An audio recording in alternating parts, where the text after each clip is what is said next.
Naglabas na ng mas mahigpit na pagbabantay si Senate Impeachment Court Presiding Officer Cheese Escudero laban sa lahat ng panig na lalabag sa sub judice rule, pati na rin mismo ang respondent na si Vice President Sara Duterte. Habang sa pagpapatuloy ng paglilitis, na question na si Assistant Chief of Staff Limuel Ortonio kung bakit hindi umano nito inusisa ang confidential funds ng tanggapan ng OVP. Ang mga detalye tinutukan ni Arnold Herrera. Gaya ni dating OVP Special Disbursing Officer Gina Acosta, may pagkukulang din umano si OVP Assistant Chief of Staff Limuel Ortonio kaugnay na maanumalyang confidential funds na Office of the Vice President.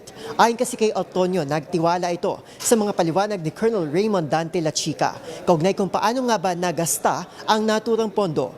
Ang Senator Judges kinwestiyon naman kung bakit hindi ito nag-imbestiga sa kabila ng Audit Observation Memorandum na ipinadala ng Commission on Audit. Walang misuse ng confidential funds. Ito ang pinanghawakang argumento ng depensa ng isa lang nila sa cross-examination si Ortonio. Ayon sa opisyal, clarificatory concerns lamang sa kanilang liquidation ang iniulat sa natanggap nilang Notice of Suspension at Audit Observation Memo mula sa COA. Agad din daw nagsumite ang OVP ng Fiscal at Financial Plan nang hingin ito sa kanila ng Budget Department. If you know, there is a pending motion for reconsideration of the notice of disallowance covering the confidential funds for the fourth quarter of 2022 before the commission proper of COA. I am aware, Your Honor, but as to the specifics on the reply to the or the contents of the MR, I'm not very much aware of the contents. Sa redirect examination ng prosekusyon, kinwestiyon ni Atty. May Divina Gracia ang pagkakaintindi ni Ortonio sa Joint Circular 2015-01. And you would confirm that the seeming confusion would have been avoided had the Office of the Vice President only indicated the specific programs under both the good governance programs and the socio-economic delivery programs in the PFP. Tama ba? Objection. Wala rin daw impormasyon si Ortonio kung napunta nga ba sa tama ang mga pondo sa ilalim ng Good Governance Program ng 2022 Confidential Funds. Sinabi mo na wala kang alam tungkol din sa mga bagay na yon. At sinasabi rin ng Chief of Staff na wala rin siyang alam tungkol sa mga bagay na ito. So tama bang sabihin na among Your the three Honor, of you, si Vice President lang ang nakakaalam? Sa interjection ng mga Senator Judge, kinwestiyon kung paanong nakalusot kay Ortonio bilang isa sa mga pinakamatataas na opisyal ng OVP, kasunod ng Vice at ni Chief of Staff Zulaika Lopez, ang mga paglabag ng kanilang opisina sa Joint Circular. Why not? It's part of your job. In fact, pumirma ka doon sa pag-reply mo sa IOM. I asked Sir So kung ano pumirma yung ka nakapikit. process. Tinatanong ko po yung violation ng JMC na alam ninyo nung tinurn over ni Miss Gina Acosta ang bulta-bultong cash kay Colonel Lachica.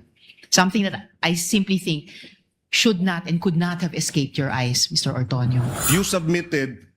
You complied without going through the documentary evidence of payment? How can you now tell if it was documentary evidence of payment that you were submitting when you did not open the envelope? What were you submitting? Si Senator Judge Kiko Pangilinan tinanong kung usual daw ba na gamot ang reward sa kanilang informants. Hindi mo ba tinanong o hindi mo ba sinita na dapat pagka-medicines, dapat bidding? Kasi ako ang head ng Bids and Awards. Alam ko yan eh.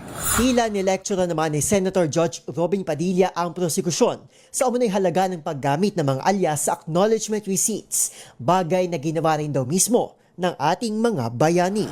The use of alias is allowed or not, and whether it's necessary or not, to us, that is a non-issue because that was never raised Hindi po by pwedeng the... maging non-issue sapagkat ito po ang ipinalalabas ng prosecution If I may, na Your may Honor, mga pangalan na mga katawa-tawang pangalan. Mas nakakatawa po itong mga pangalan ng mga nangyari nung araw. Si Presiding Officer Cheese Escudero pinansin din ng paulit-ulit na paggamit ni Ortonio ng salitang implement sa halip na disburse ng pondo, maging ang pagbawi nila chika ng ARs kay Acosta. Nag-disburse si Gina, tinanggap nila chika. Kung siya ang end user, tama lang na may acknowledgement receipt siya, ba't niya binawi? Ba't hindi tinago sa file? Samantala, naglabas na rin ng mas mahigpit na ruling ang impeachment court kaugnay ng decorum ng lahat ng partido. Isyong nag-ugat sa naging sagutan ni na Attorney Lorna Capunan at Attorney Christine Ferrer kaugnay ng leading at misleading questions, social media posts ni Attorney Amando Ligutan at maging ang public statements ni VP Sara. Ang mga senator judge na magpapakita ng political bias ay posibleng sampahan ng ethics complaint. Sa ilalim naman ng Rule 18 o Sub Judice Rule, ang sinumang lalabag ay padadalhan ng show cause order.